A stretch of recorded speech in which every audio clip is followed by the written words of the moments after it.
అన్నా అందరు బయట కూర్చొని తింటారు ఈరోజు మంచిగా. చాలా రోజుల తర్వాత ఇట్లా బయట కూర్చొని అందరం కలిసి ఎందుకు తింటున్నావు అంటే ఇల్లు వేసినది కాబట్టి బయట కూర్చొని లేపుతున్నాను. చికెన్ కర్రీనా? అయితే మా తమ్ముడు వడ్డిస్తున్నాడు. చాలు నాకు చాలు. మంజులకైతే పీసెస్ వద్దు, ఓన్లీ ఓన్లీ నువ్వా?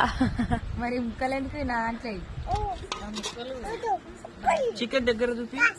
ఈ చికెన్ చూస్తే మీరు ఎవరైనా వీడియోస్ చూస్తారా? అలా వీడియోస్ ఇట్లుంటది అలా కర్రీ అని కామెంట్ చేయండి. ఓన్లీ చూస్తా చూడరు వాళ్ళు గిన్నెలు చూస్తుంటారు.